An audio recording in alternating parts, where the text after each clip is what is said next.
Shalom. Praise the Lord. My dear believers, my dear brothers and sisters. బైబిల్లో చాలామంది పాత నిబంధన గ్రంథము అది మనకు కాదు. పాత నిబంధన గ్రంథంలో ఉన్న మరి ఆ యొక్క వచనాలు, ఆ పాత నిబంధన సంబంధించిన ఆ సబ్జెక్టు అంటే క్రీస్తు వచ్చాక అది మనకు సంబంధం లేదని చాలామంది ఈవెన్ బోధకులు కూడా ప్రకటిస్తున్నారు, బోధకులు కూడా చెప్తున్నారు, వాక్య ప్రకారంగా వాళ్ళు కూడా అదే బోధిస్తున్నారు. And even though we no need to practice the Old Testament అని చెప్పేసి చాలామంది చెప్తున్నారండి. మరి ఓల్డ్ టెస్టిమెంట్ లేకుండా ఒక విషయం మీకు చెప్పాలని కోరుకుంటున్నా. ఓల్డ్ టెస్టిమెంట్ లేకుండా, without old testament there is no Jesus Christ.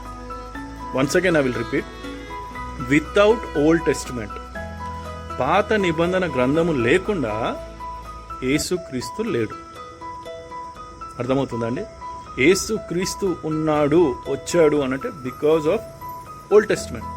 Old టెస్టిమెంట్లో ఉన్న ప్రవచనాలు, ఓల్డ్ టెస్టిమెంట్ని ఫుల్ఫిల్ చేయడానికి ఓల్డ్ టెస్టిమెంట్లో ఉన్న ప్రతి లేఖనము, వచనము అన్నిటినీ కూడా అది fulfil and to be ready అనేది through Jesus Christ. Jesus Christ అనేదే ఓల్డ్ టెస్టిమెంట్ నుంచి రావడం జరిగింది. అంటే ఇందులో చాలా విషయాలు ఉన్నాయండి. ఇది ఒకటే విషయం కాదండి. ఓల్డ్ టెస్టిమెంట్ నుంచి జీసస్ క్రైస్ట్ రావడమే అని కాదు, ఇంకా చాలా విషయాలు ఉన్నాయి. ఓల్డ్ టెస్టిమెంట్నే పాటించిండు యేసుక్రీస్తు.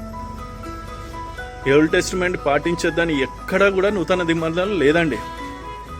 అర్థమవుతుందా?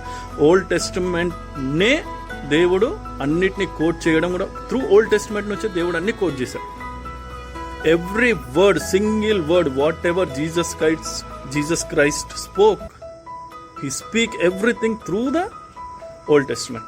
Even after getting the baptism of Jesus Christ, ఎడారిలోకి తీసుకెళ్ళాక సాతాను శోధించినప్పుడు క్రీస్తు మాట్లాడిన ప్రతి మాట కూడా పాత నిబంధనల నుంచే పలకబడ్డ మాటలన్నీ కూడా, ఆయన మాట్లాడిన ప్రతి మాట పాత నిబంధనల నుంచే రాయబడ్డ ప్రతి మాట కూడా ఆయన పలికాడు.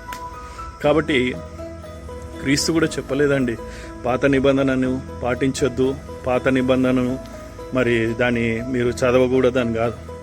Without old Testament there is no Bible full పేజ్గా కంప్లీట్ కాదు. ఓల్డ్ టెస్టిమెంట్ ఉంటేనే there is a New Testament begin and the both will be added in the Christian life. అప్పుడే మీరు క్రైస్తవులు, అంతేకాకుండా believers and the followers of the Jesus Christ. ఇది క్రైస్తవుని యొక్క స్టెప్స్. అప్పుడే మీరు పాత నిబంధన నుంచి క్రీస్తు వచ్చాడు, క్రీస్తులో నుంచే మనం వచ్చాం.